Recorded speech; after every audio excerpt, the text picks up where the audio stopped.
2026 is going to be an awesome year. We got some pretty cool stuff coming up. First off, we got Foundations of Recovery. This is our flagship program. We're starting it in January. This is for anyone, man, woman, or couple who wants to come and reclaim their heart from shame, trauma, and betrayal. We start off with an education on all sorts of principles, give you the common language. We feed you from a fire hose in terms of all things recovery. It is such a great start to recovery. And we get at the roots of things, Tyler. This isn't like any other program. Like, this is our healing journey in process, and Foundations is where we begin. If you look at the value that you're getting there to kick off a good recovery with all of the right education, all of the right language, and a team to get you started while also being directed by Brandon and myself through the whole process, what a deal. So if you're interested, if you're struggling, if you've been wanting to do something for a long time, jump into this. This only comes around every so often, and we would love to have you there. Click the link in the description to sign up for it. And to make it even sweeter, we're also including a raffle for a free pass to the Radiant Dawn retreat. Anyone who signs up for Foundations will be added to the raffle for that free Radiant Dawn pass. If you're a man and you sign up for Foundations, your name still gets entered, and you can give that pass away if you win it to any woman that you want to. So what you're saying, Tyler, is if you sign up and participate in Foundations, you could possibly go to Radiant Dawn for free? That's exactly what I'm saying, which is crazy because Foundations by itself is already an insane value. Man, I sound so salesy. But it actually is awesome. So come to Foundations. And even if you don't come to Foundations, sign up for Radiant Dawn. It's beyond therapy, the best healing experiences that you can have. Click the link below and come join us. Is my co-occurring mental health disorder affecting my recovery? Welcome to the Real Talk Recovery Podcast with the Therapy Brothers. We're brothers, we're therapists, and we know recovery. Bring your stories, your questions, your successes with real recovery.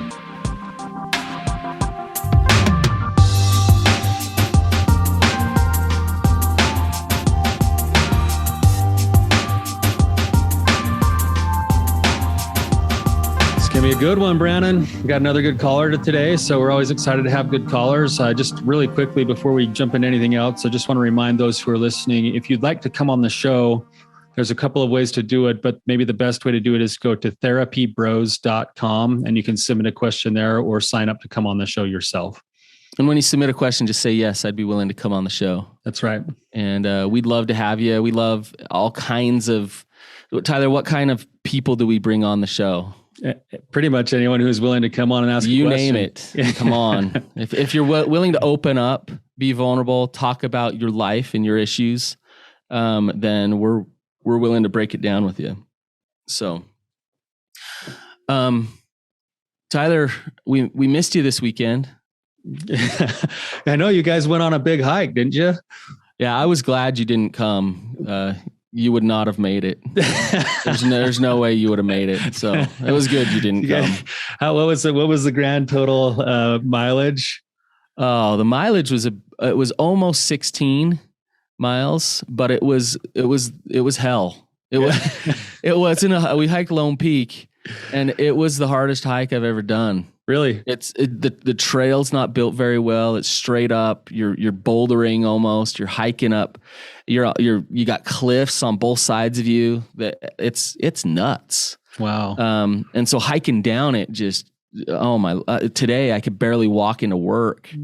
So it's hard on your knees. I'm glad you wouldn't have made it. I'm glad you didn't come. Yeah. I was just gonna say, you said it was the hardest hike you've ever done, and it's either because it's the hardest trail you've ever done, or it's because of the state of shape you're currently in. No, ask anyone that went with us. Yeah. No, you could have come. I would have carried you on my back up the last appreciate that mile. That's pure cliff. I appreciate that, man. I'm glad that I didn't have to cause you to be. Hey, you're not heavy. You're my brother. Yeah, just like that. You're not heavy. You're my brother. Just like the Hollies song. I love that song. He ain't heavy. Anyways, we have a treat today again. So Daxton, who I talked with almost, I think, a year ago ish, is back on the show with us. And Daxton is the man. I'm really glad to have him back. From a young age, he's been working recovery. really, really trying to get this dialed in and figured out. And so I'm excited to have you, Daxton, and I'm excited to break down another little intricate question. I shouldn't say little, important question to this whole puzzle of recovery. So welcome to the show, Daxton. Thank you. I appreciate it. Can you guys hear me okay? Uh-huh. Yep. All right. Awesome. Yeah. If you could kind of give us an update as to where you're at and then fill us in on the specific question that you have, that'd be awesome. Yeah. Like Brandon mentioned, I've been on before. If anybody's curious what episode I was on, I think it's episode 80. I came out about a year ago now. I guess a little bit of background about my question. I won't go into my story really, but I mentioned last time, I was first exposed to pornography around age 11 or 12. And, probably age 13 when I went into middle school, 12 or 13, however old you are.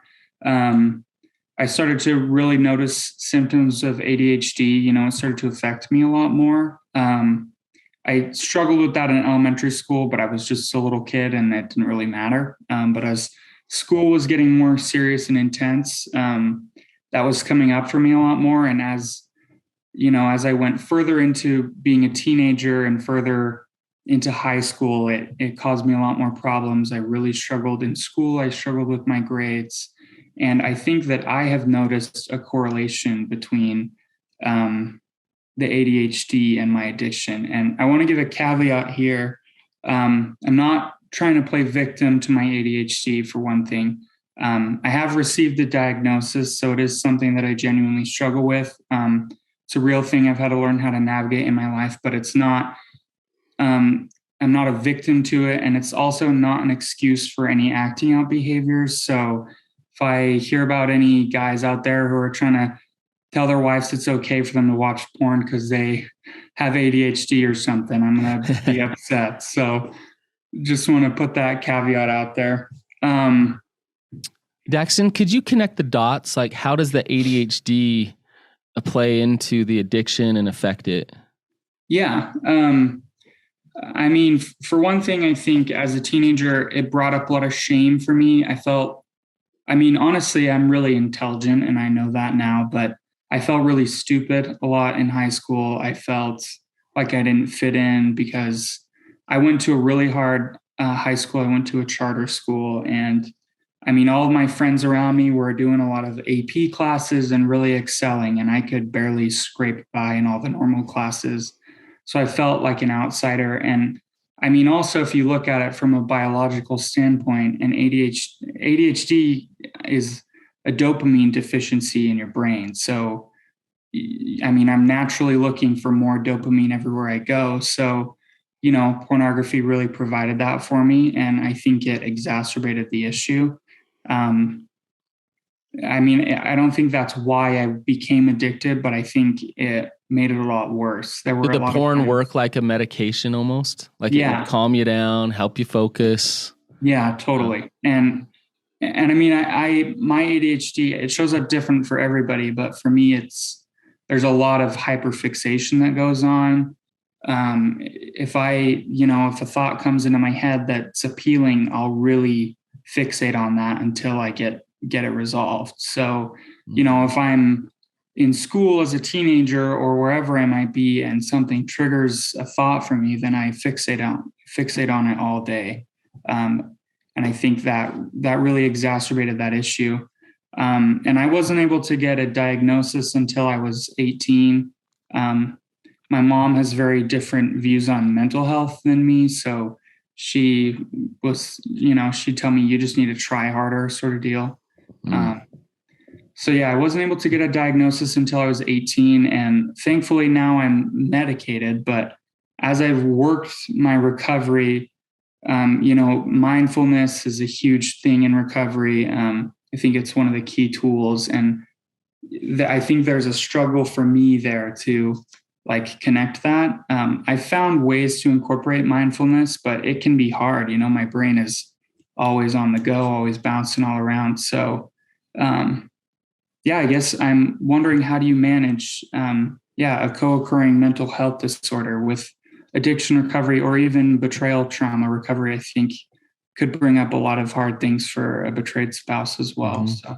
Yeah. Daxton, this is a great question, man. I want to just maybe start before we actually get into your specific thing with just a few kind of statistics for our listeners to hear too. When you look at like addiction work, it depends on the statistics you look at, but generally speaking, more than 50% of people who have an addiction also have what's called a co-occurring mental health disorder, meaning that anxiety or depression or ADHD or something bipolar else is also a factor. And if you were to look at like the statistics on ADHD with addiction, about 1 in 4 people with an addiction would also have some level of ADHD.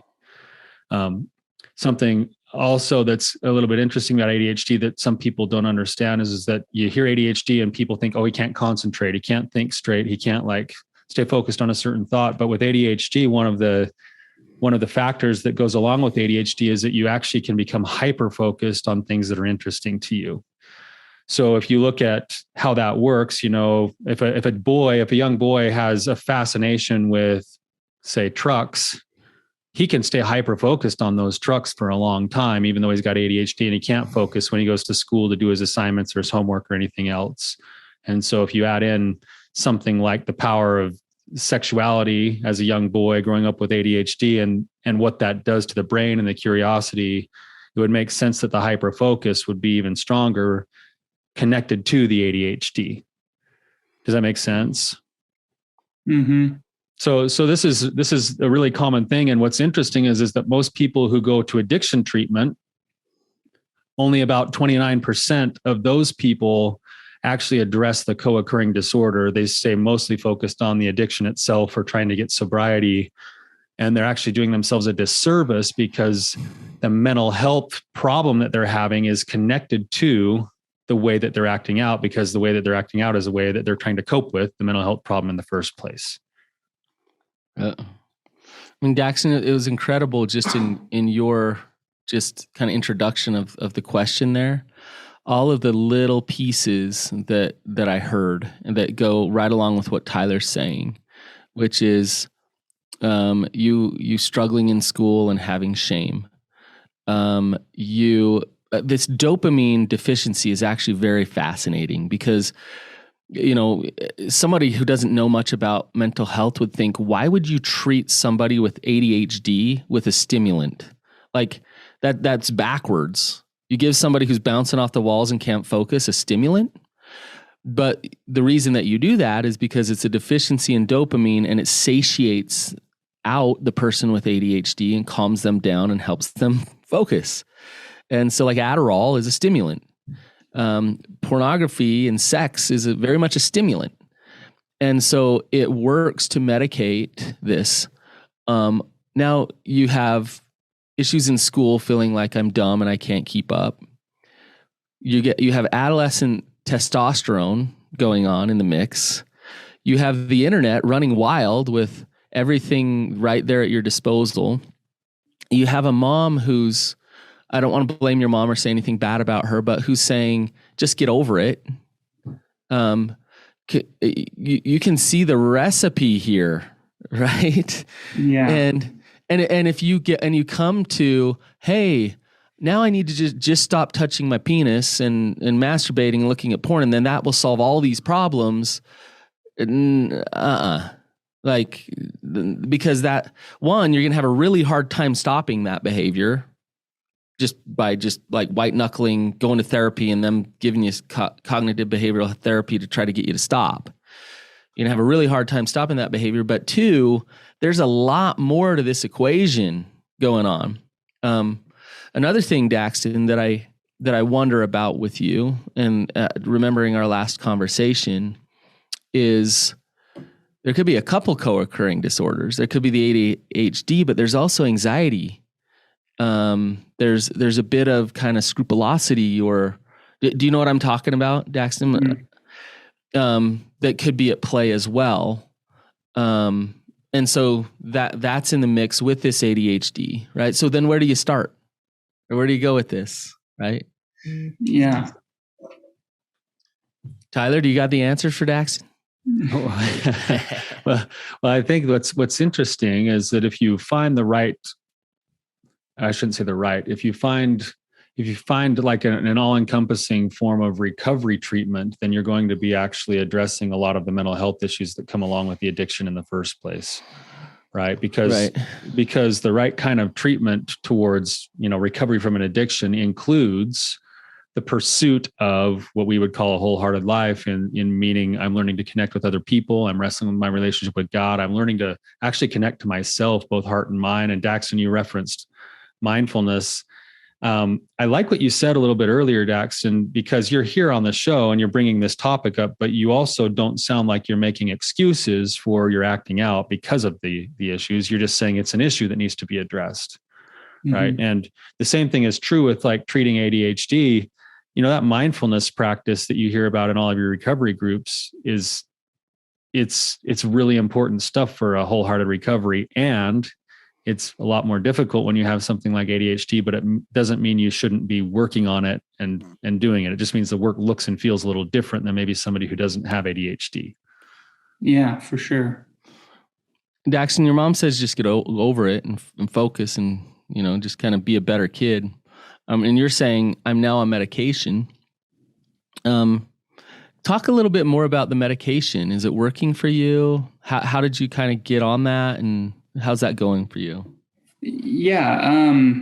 When I was 18, I scheduled myself a doctor's appointment and went and got an actual diagnosis, which I want to say for anybody who thinks you might be struggling with a mental health disorder, I think getting that diagnosis is like half the battle. That was huge for me to finally know if I was crazy all those years or if what I was feeling was valid. And I think even if you don't choose to go on medication from that point, it's really helpful to understand yourself. And then you can, there's a lot of other things you can do besides medication once you understand yourself a little better. So getting that diagnosis was huge for me. And I was really lucky. I had a friend who was, I'm on Vyvanse, and I had a friend who was on Vyvanse.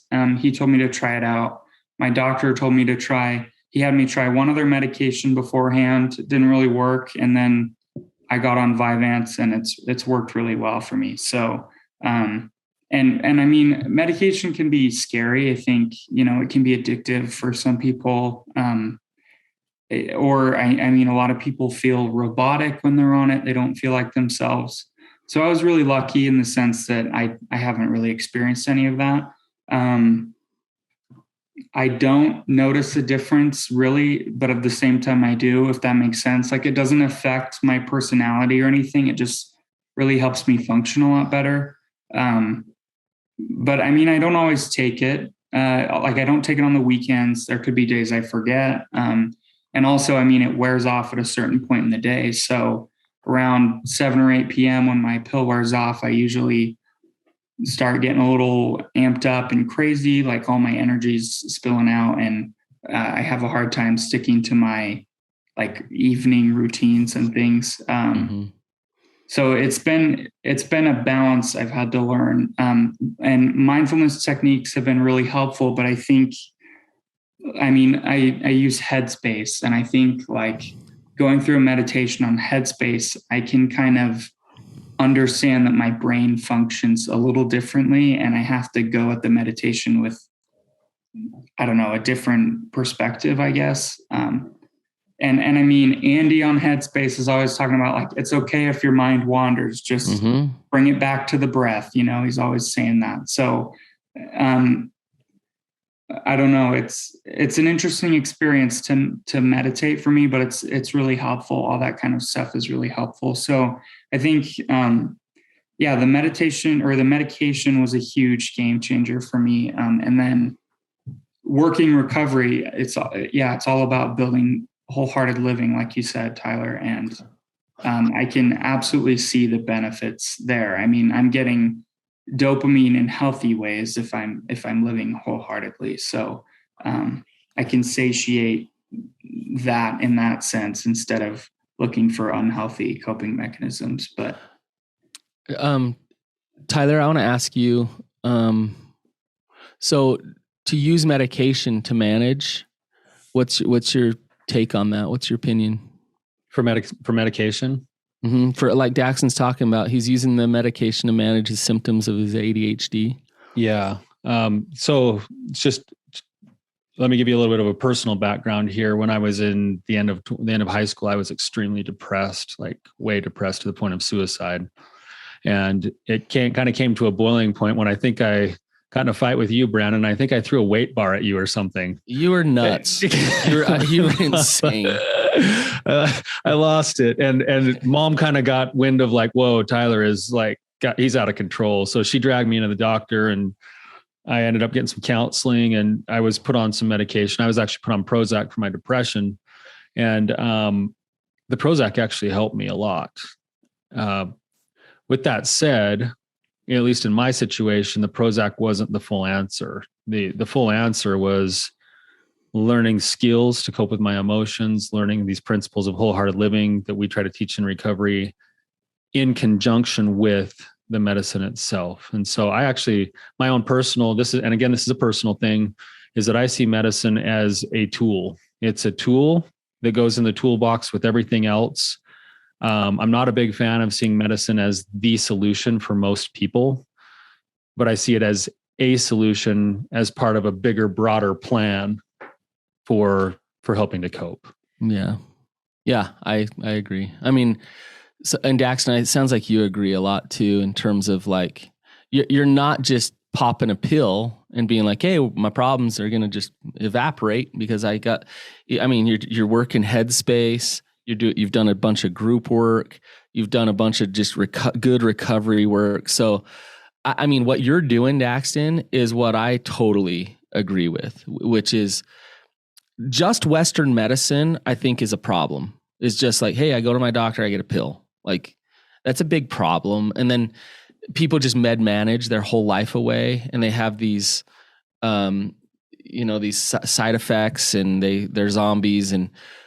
But I think the people who say, don't take any medicine, and you can solve all your problems by just meditating, I don't agree with that either. And so I'm right there with you, Tyler, of let's use the tools we got, but let's also like try to resolve all the issues and not just like get you through life, And so Daxton, I think you're a great example of addressing all of the issues, being consistent and being hardworking in actually managing your mind in every aspect, in every way that you can. So I love what you're saying. It's really awesome. Brandon, could I, just while we're on this topic for a second, just to kind of illustrate what I think how both of us see it is, obviously there's some mental conditions where medicine is like vitally important. Like you need to have it, right? Yeah. There's also this world that we live in that people want the easy, quick solution, and medicine becomes that. But then when it's not this medicine, then it's then this, and this, and this, and this, and the focus is only on the medicine and not on you're taking medicine else. To deal with your medicin that you're taking. Yeah, and so I kind of like, at least for me, what I found, and this is what I teach my practice is. Hey, Brandon, what does the Rising Sun Retreat include? Well, not only is it your lodging, excellent food by a professional chef, brotherhood with a bunch of guys who are there to heal, but it's so much more. If you don't believe me, don't take my word for it. Listen to what they have to say. If I had a friend who was contemplating attending this conference, I would say do it. Sign up as soon as you can. Man, you got to do it. You got to do it.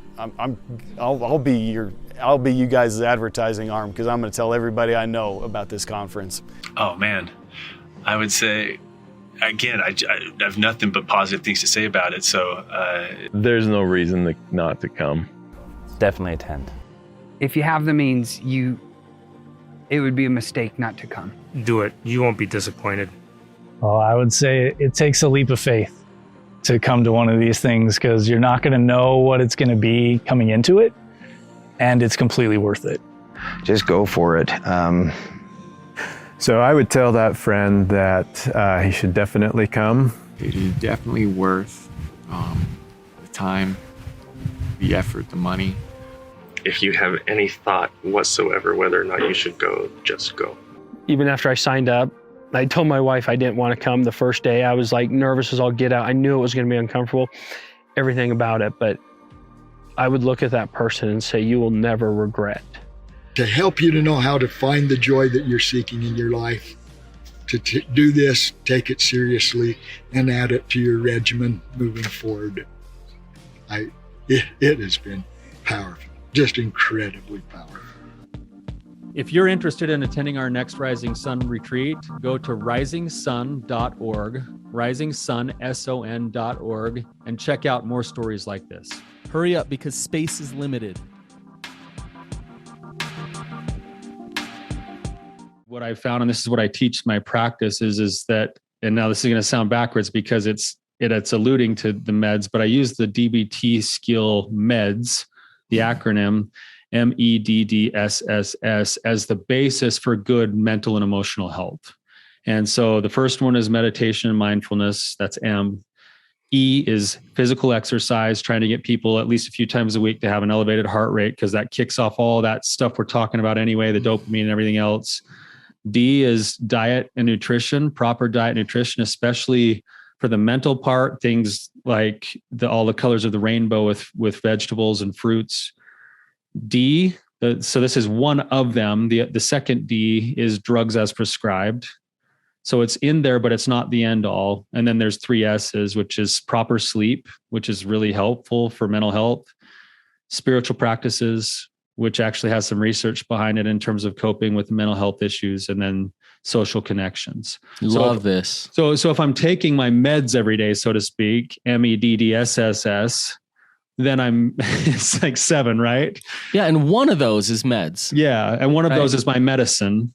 Yeah. Then I'm kind of approaching this from like a holistic sort of an approach, saying I am doing all the things in my control. And in addition to that, I do have a diagnosis, and you've gone about it the proper channels too, Daxton, by working with a professional to then use the medicine the way it was designed in conjunction with the bigger, broader perspective.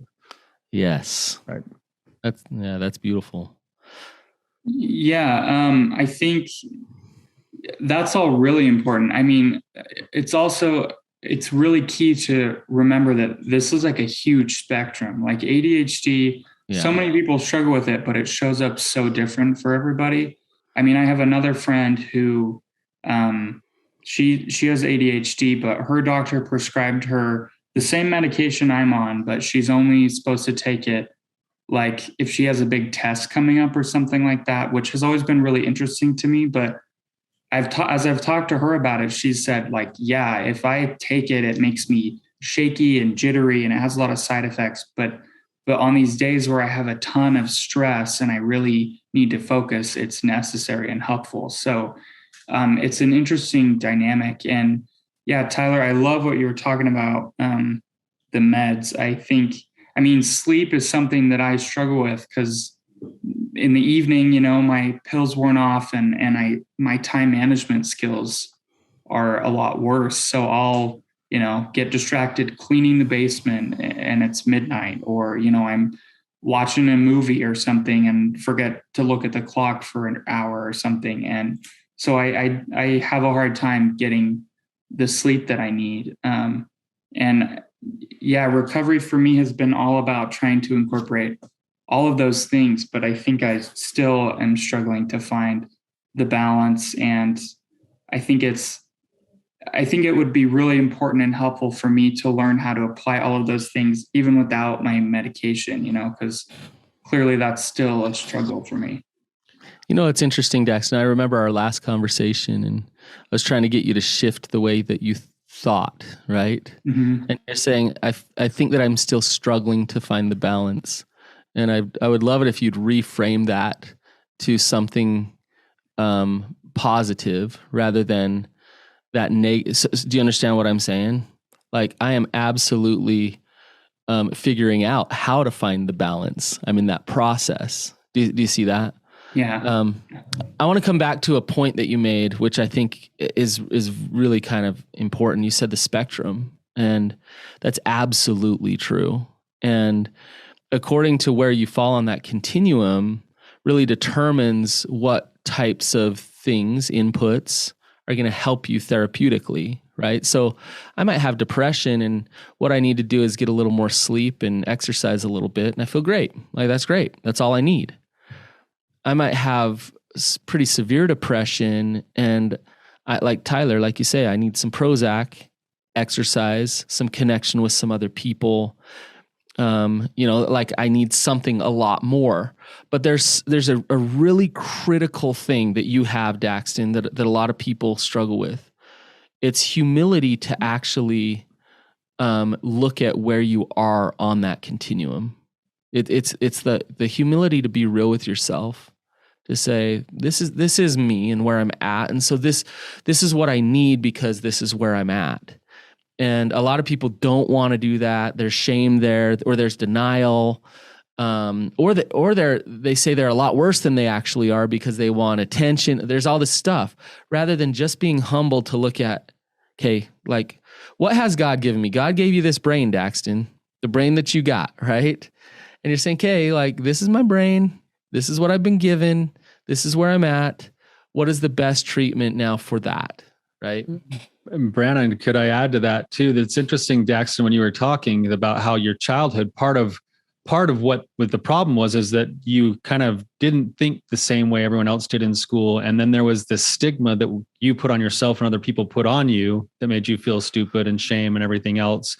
And part of what's been the solution for you is actually receiving the diagnosis that made sense to you, that went like, oh, like, there was a reason why, which so many people are so afraid of what a diagnosis might mean, that it might be the stigma, that it might be the problem. And that's the balancing act, is if it gives me an understanding of like what I'm actually dealing with, then it's a benefit to be able to get that understanding so that I can remove the judgment from off of myself that I've been carrying around for years because I didn't know any better.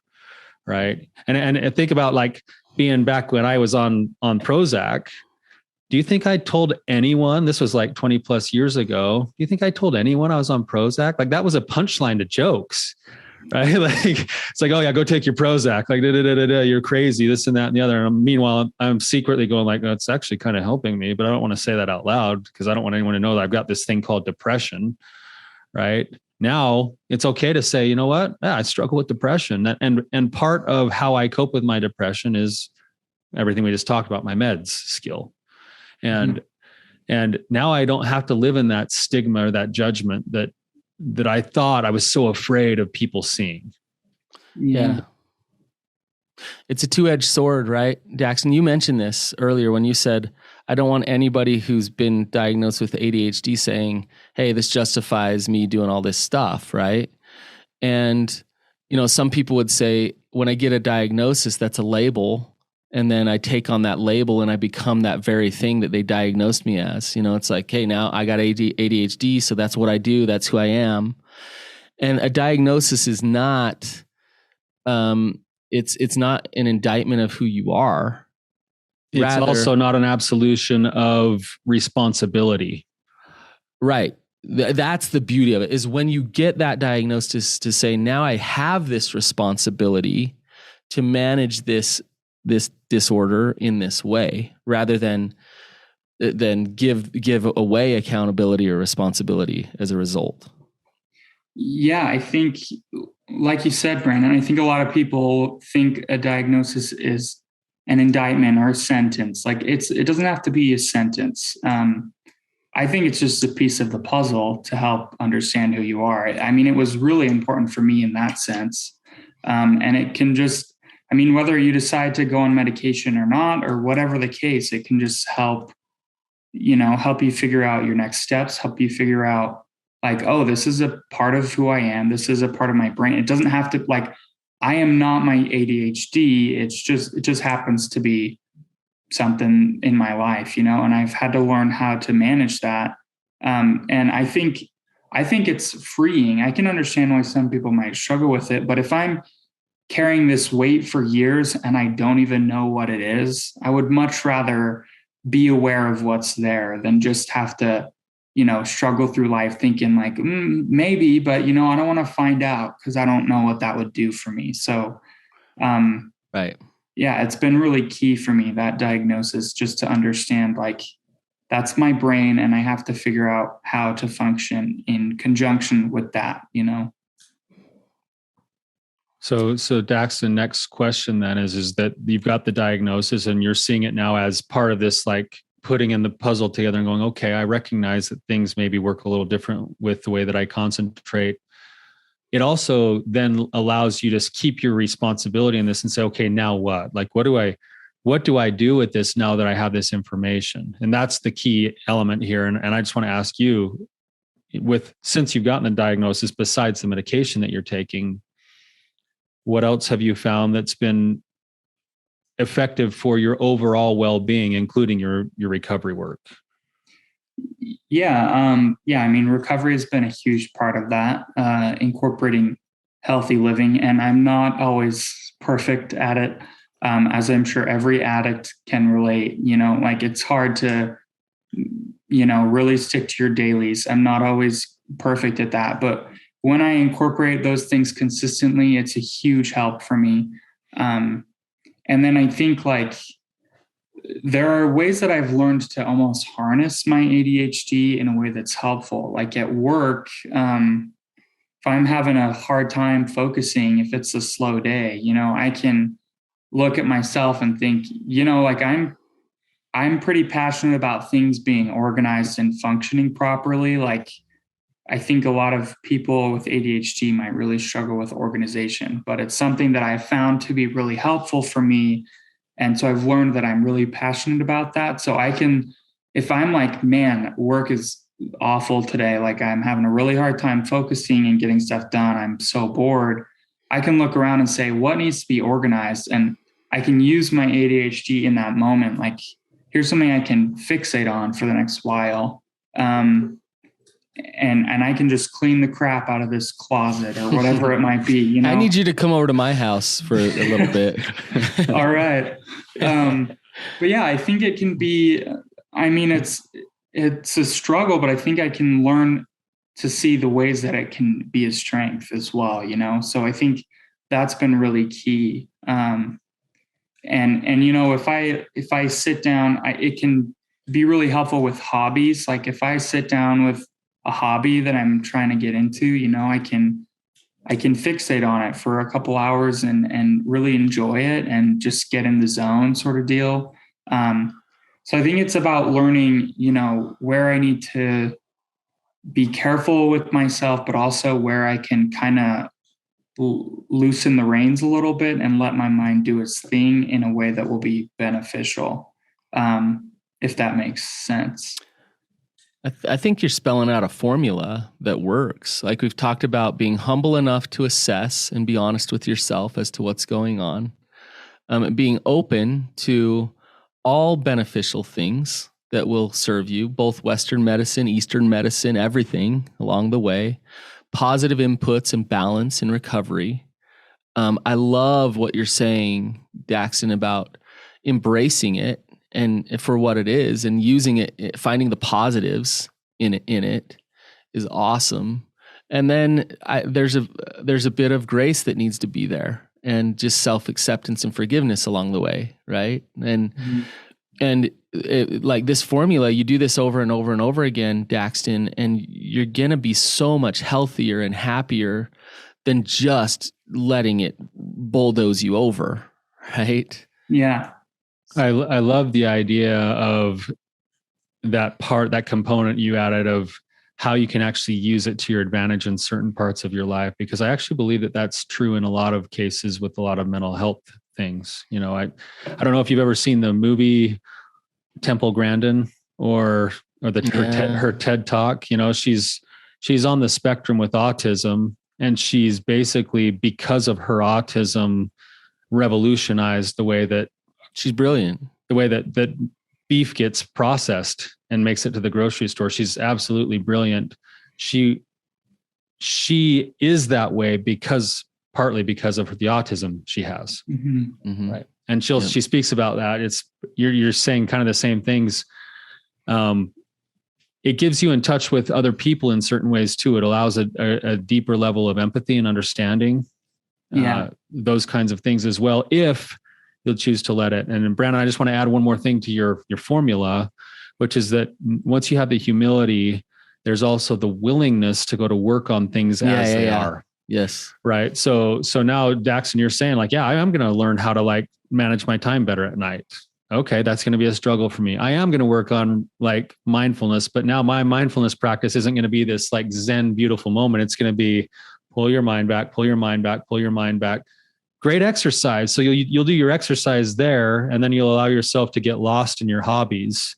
Mm-hmm. You know, so you're still doing the right kind of work, but there's a willingness to meet it exactly where it's at. Yeah. Right. Yep.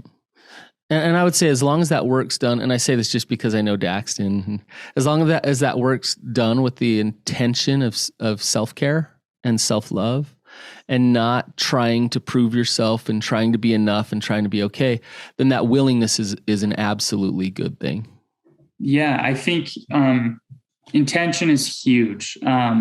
Something that I've learned is helpful for me is solving a Rubik's Cube. This is kind of a random little tangent I'm going to go on for a second. But at my work, I have a 12-sided Rubik's Cube sitting behind my computer. And if I am having a hard time, like if my brain is kind of shutting down at work and I'm feeling really stressed, I'll take that out and solve it. And the 12, a normal Rubik's Cube, I could probably solve in about a minute, but the 12-sided one takes me, 4 or 5 minutes to solve. And for a while, I think I was doing it for the wrong reason. I was doing it from this spot of like, when I brought that to work, I had good intentions. Like, I'm like, this is something that's helpful for me to clear my head. But for a while, I was like, if I would solve that in the middle of the day, I was doing it to pass time. Like, I was like, I'm stressed and bored and I don't know what to do right now. So I'm going to solve this Rubik's Cube. And it wasn't actually helpful. But a couple of weeks ago, I looked at that and thought like, I've been doing that for the wrong reason. And if I solve my Rubik's Cube thinking like, I need a mental break for a second, this will help me kind of take a breather. Mm-hmm. Then at the end of the 4 minutes, I'm like in a better mental state. Mm-hmm. I'm ready to get up and start working again. So the intention is really key. And if I just get sucked into a hobby for a couple hours, but I'm kind of mindless about it, then it's not really the same as if I'm really intentionally like sitting down, like I want to play my guitar. Yeah. Like I want to play my guitar for the next hour because I really enjoy this and I need some self-care right now, sort of deal. Yeah. That intention is really important. Love it. That's your great thought. And I kind of a side question. This is for Brandon. How long do you think it would take you to solve a 4-sided Rubik's Cube? You're just trying to get me back for the mountain comment. I'm not going to answer. I actually don't think I could. Honestly, I don't think I could either. Like that would not be helpful for me. Yeah. Hey, Daxton, I want to ask, how old are you now? I'm 21. 21. I remember meeting with you and Emily like years ago. And by the way, shout out to her. Like she's a total rock star. Oh yeah. Totally. But just, I'm kind of watching you grow up before my eyes. Like it's really cool to see somebody, so willing and so humble to try to figure it out. Right. And you're 21, you're at a stage in your life where it's like, hey, I want to figure it out now. And I promise you that if you get in these good rhythms and these good habits and you know how to navigate this, it's going to bless your life. And I would just caution you, and we talked about this last time, I think a little bit. Don't try to get at the light. Don't try to get to the light at the end of the tunnel. Rather, really appreciate the way that you are setting up systems to navigate, because that's what it's all about, right? Mm-hmm. And just keep moving forward the way that you are in many ways. Yeah, thank you. Daxton, it was really nice to meet you. Brandon knows you. This is my first time meeting you. I love that you're already at the space you are in your own journey of recovery, and thank you for your willingness to come on today. You're helping others, Daxton, in a lot of ways. So I hope really so, appreciate you. Yeah. Can I say one more thing really quick? Please. Just a cool story. After my last podcast episode, I talked about how I wanted to learn guitar, but I was having a hard time to it. A client at Therapy Utah reached out to the office and asked them to pass his information on to me because he teaches guitar. So no way. It didn't, like, for a while our schedules didn't line up, so we weren't able to do lessons, but I started taking lessons from him in January. He's another guy in recovery, and it's been really cool. So that's awesome. Yeah. Shout out to my guitar teacher if he's listening. It's a really cool experience. So, hey, good things come to you if you come on the podcast. So exactly. That's really cool. That's actually a great story, Daxton. Thank you for sharing it. I think it illustrates a bigger, broader thing that we teach all the time, which is the fear of being vulnerable is a real fear, but there's also a benefit to vulnerability because there's ability to have connection when there's vulnerability. And that's an awesome story that kind of illustrates that. So thanks for sharing, man. Yeah, of course. Thank you, guys. Yeah. All right, you guys, if you found this helpful, which I'm sure many people did, this is a formula to manage your mental health. So share it with people who need it. And we appreciate you, Daxton. And have a great day, you guys. We'll see you later. See you. Thank you. See ya.